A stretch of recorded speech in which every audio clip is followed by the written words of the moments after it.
Hello అండి, welcome back to our channel. ఈరోజు story villain husband episode 36. ఇక స్టోరీలోకి వెళ్తే, మాదేశ్ ఎందుకంత సైలెంట్గా ఉన్నావు?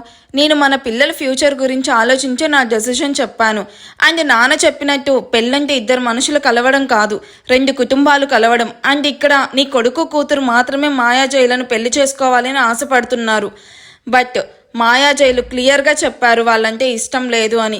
అలా మొహం మీదే ఇష్టం లేదు అని చెప్తుంటే మనం మాత్రం ఎలా పెళ్లి చేస్తాం చెప్పు? ఇప్పుడు తను ఆవేశపడ్డం అస్సలు కరెక్ట్ కాదు అనుకొని తనకు వచ్చే ఆవేశాన్ని కోపాన్ని అణుచుకుంటూ, బావా వాళ్ళకి మ్యారేజ్ చెయ్యాలి అని మనం ఇప్పుడు అనుకున్నది కాదు కదా, వాళ్ళు చిన్నగా ఉన్నప్పుడే అనుకున్నాం. మీరు కూడా దానికి ఓకే అన్నారు. నేను వీళ్ళ మ్యారేజ్ గురించి చాలా హోప్స్ పెట్టుకున్నాను. అండ్ హరిని జైను ఎంత లవ్ చేస్తుందో మన అందరికీ తెలుసు. సేమ్ వే హరీష్ కూడా మాయా కోసం 3 years ఇంటికి దూరం అయ్యి తనేంటో ప్రూవ్ చేసుకుని ఇండియా వచ్చాడు. ఇప్పుడు సడన్గా పెళ్లి జరగదు అంటే వాళ్ళు ఎంత బాధపడతారో మీరు ఒక్కసారి థింక్ చేయండి అంటూ బాధ నటిస్తూ చెప్తాడు Madesh. I can understand your feelings. ఇప్పుడు నీ పిల్లలు బాధపడుతున్నారని నా పిల్లలకు నేను బలవంతంగా మ్యారేజ్ చెయ్యను అండ్ చెయ్యలేను. ఎందుకంటే ఇష్టం లేని మ్యారేజ్ చేసుకొని మన పిల్లలు మన కళ్ళ ముందే బాధపడుతూ ఉంటే మనం మాత్రం ఎలా హ్యాపీగా ఉంటాము? సో లైఫ్ లాంగ్ ఇష్టం లేని రిలేషన్లో బాధపడడం కంటే ఇప్పుడు బాధపడ్డా కొంచెం ట్రై చేస్తే వీళ్ళు త్వరగానే మూవ్ అవుతారు. సో మ్యారేజ్ గురించి వీలైనంత త్వరగా మర్చిపోండి, అది మన అందరికీ మంచిది. మీరు చాలా ఈజీగా చెప్పేశారు బావా. ప్రేమించిన మనిషిని మర్చిపోవడం అంత సులభమేమి ఉండదు. అయినా దీని గురించి మీకు మాత్రం తెలియదా? సంధ్య చనిపోయి ఇన్ని ఇయర్స్ అవుతూ ఉన్నా ఇప్పటికీ తనని గుర్తు చేసుకుంటూ ఉంటారు. అలాంటిది వీళ్ళు ఎలా మర్చిపోగలరు చెప్పండి? మాదేశ్, నువ్వు కూడా ఏంటి? నా విషయం వేరు. తను నా భార్య, ప్రాణానికి ప్రాణంగా ప్రేమించిన అమ్మాయి. అందులోనూ తనతో నేను ఎంతో సంతోషంగా లైఫ్ లీడ్ చేశాను. బట్ వీళ్ళు అలా కాదు, ఇంకా స్టార్టింగ్ స్టేజ్లోనే ఉన్నారు కాబట్టి త్వరగానే మర్చిపోతారు. పిల్లలు పుట్టక చాలా అనుకుంటాము, అన్నీ మనం అనుకున్నట్టే జరగాలని లేదు కదా. ఇక్కడితో ఈ టాపిక్ వదిలేయండి అని రేణుకా వైపు చూసి, లెట్స్ మూవ్ రేణు అంటూ రేణుకాను బలవంతంగా అక్కడి నుండి తీసుకుని వెళ్తూ ఆగి అందరి వైపు చూస్తాడు. అందరూ చాలా డల్గా ఉండడం గమనించి, ఇంకో వీక్లో మేమందరం అమ్మ విలేజ్కి వెళ్తున్నాము. మహి కూడా తన ఫ్యామిలీతో వస్తున్నాడు. కావాలంటే మీరు కూడా రావచ్చు. కొంచెం మీకు కూడా చేంజ్ కావాలి కదా. ఈ టెన్షన్స్ అన్నీ వదిలి హ్యాపీగా విలేజ్ని ఎక్స్ప్లోర్ చేస్తూ కొన్ని రోజులు అన్నీ మర్చిపోదాం. లెట్స్ థింక్ అబౌట్ ఇట్ అని చెప్పి వినయ్ రేణుక అక్కడి నుండి తమ ఇంటికి స్టార్ట్ అవుతారు. వాళ్ళు వెళ్లే వరకు తన కోపాన్ని కంట్రోల్ చేసుకుంటూ ఉన్న మాదేశ్ వాళ్ళు వెళ్ళగానే హాల్లో ఉన్న కాస్ట్లీ ఫర్నిచర్ మొత్తం నేలకేసి కొడుతూ, ఇన్ని ఇయర్స్ నేను దేని గురించి ఈగల్గా వెయిట్ చేస్తూ ఉన్నానో అది నా చేతికి వచ్చేసరికి ఆ జై దాన్ని అందకుండా దూరం చేశాడు. వాడు నాకు ప్రతి విషయంలోనూ అడ్డొస్తూ నన్ను అవమానిస్తూ వస్తున్నాడు.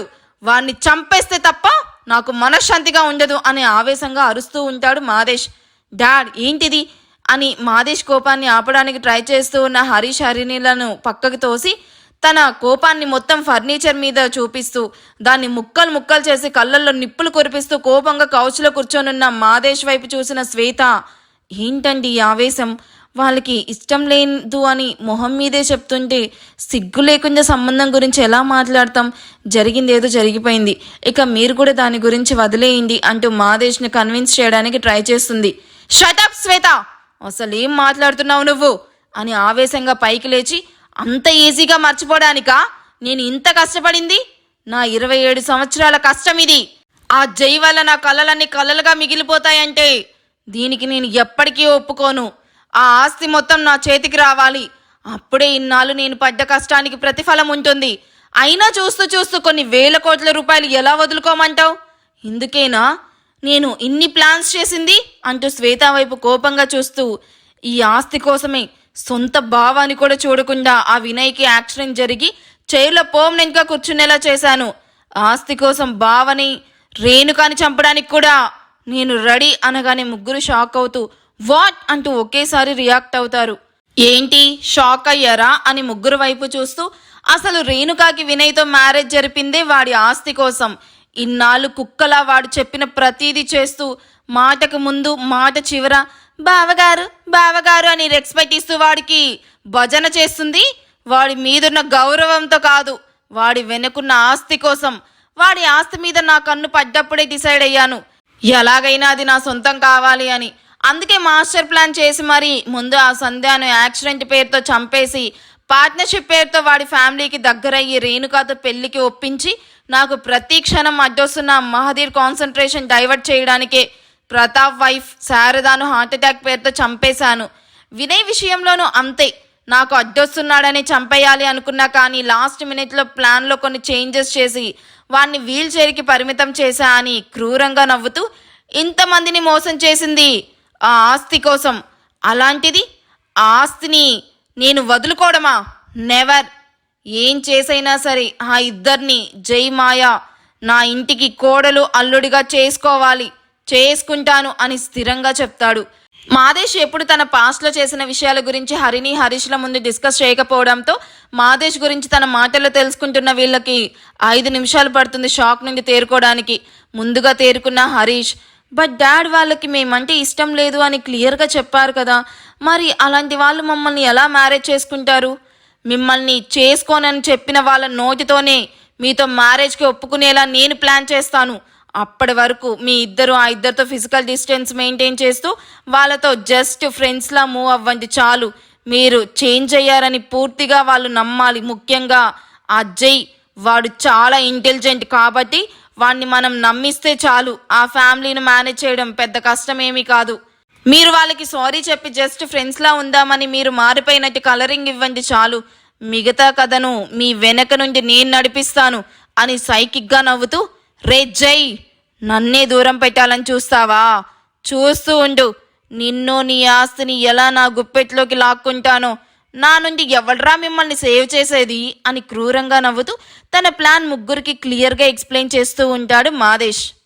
ఎవరో ఎందుకురా, నేనున్నాను కదా నీకు. ఇష్టం లేకుండా మ్యారేజ్ జరగదు, ఓకే?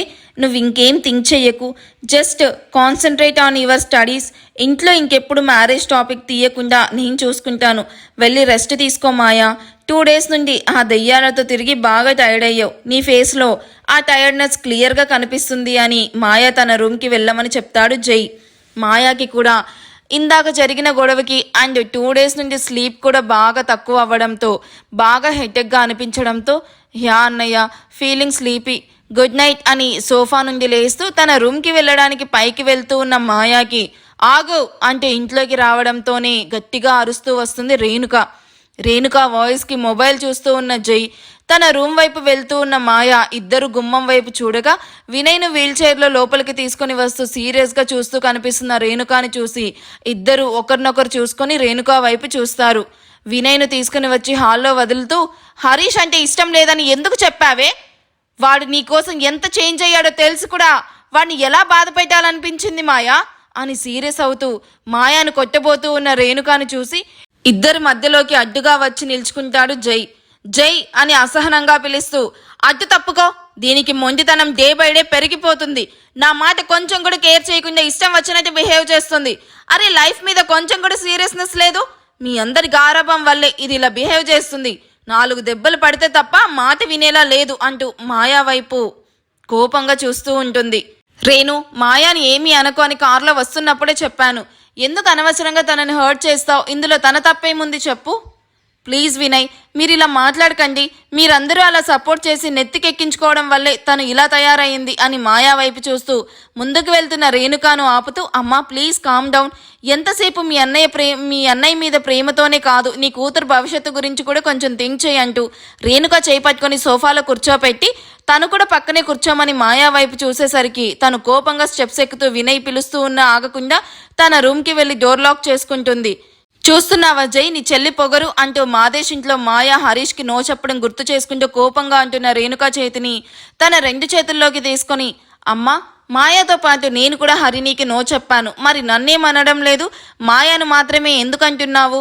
నేను నీ సొంత కొడుకును కాదు అనా అని సూటిగా అడుగుతున్న జై వైపు చూస్తూ ఉంటారు వినయ్ రేణుక.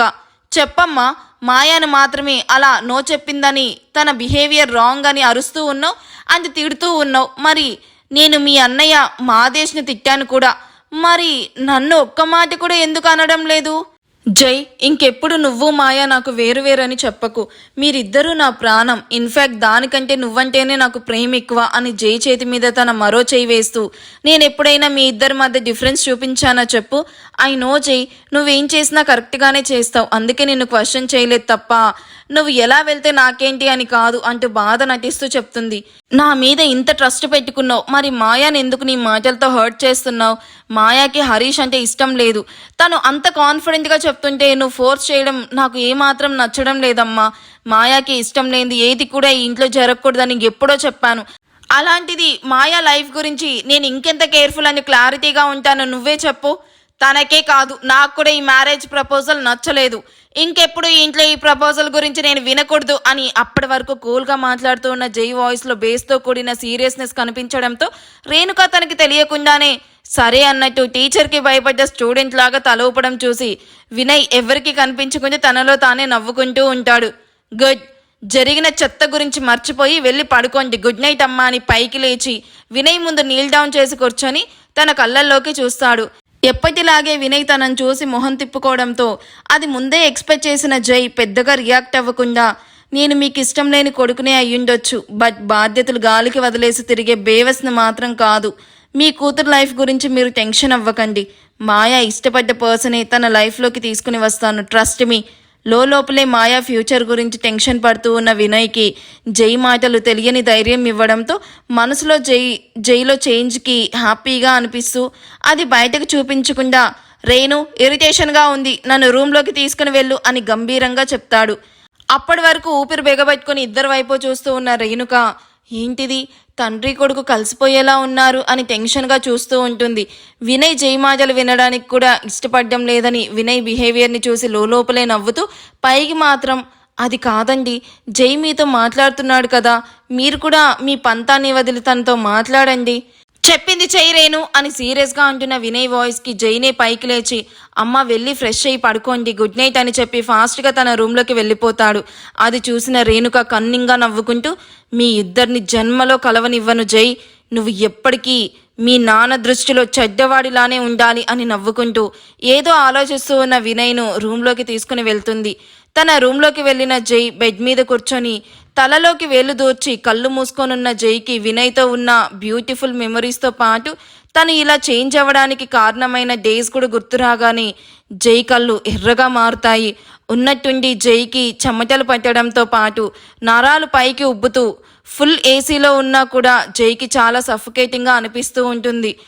గాడ్ ఏంటిది అని తన కళ్ళ ముందు మొత్తం బ్లర్గా కనిపిస్తూ ఉంటే గట్టిగా కళ్ళు మూసుకొని తన బెడ్ పక్కనున్న టేబుల్ మీద ఉన్న వాటర్ మగ్ తీసుకొని తన తల మీద పోసుకొని తలను గట్టిగా విదిలించి కష్టంగా పైకి లేచి ఒక్కో అడుగు వేస్తూ తన సీక్రెట్ వార్డ్రోబ్లో దాచిన ఒక బాక్స్ని తీసుకొని అందులో నుండి ఒక చిన్న క్యూబెడ్ బాక్స్ తీసుకొని దాన్ని ఓపెన్ చేసి అందులో ఉన్న మెడిసిన్ వేసుకొని దాన్ని క్లోజ్ చేసి జాగ్రత్తగా లాక్ చేశాక అక్కడే వార్డ్రోబ్కి ఆనుకుని అక్కడే నీళ్ళ మీద కూర్చొని తల వెనక్కి వాల్చి కళ్ళు మూసుకున్న జైకి తెలియకుండానే లెఫ్ట్ ఐ నుంచి నీళ్లు కారడంతో జై ఆ సిచ్యువేషన్లో కూడా తన ఫేస్ని గంభీరంగా మార్చి కన్నీళ్లు తుడుచుకుంటూ నైట్ మొత్తం ఏవేవో ఆలోచనలతో గడిపేస్తాడు.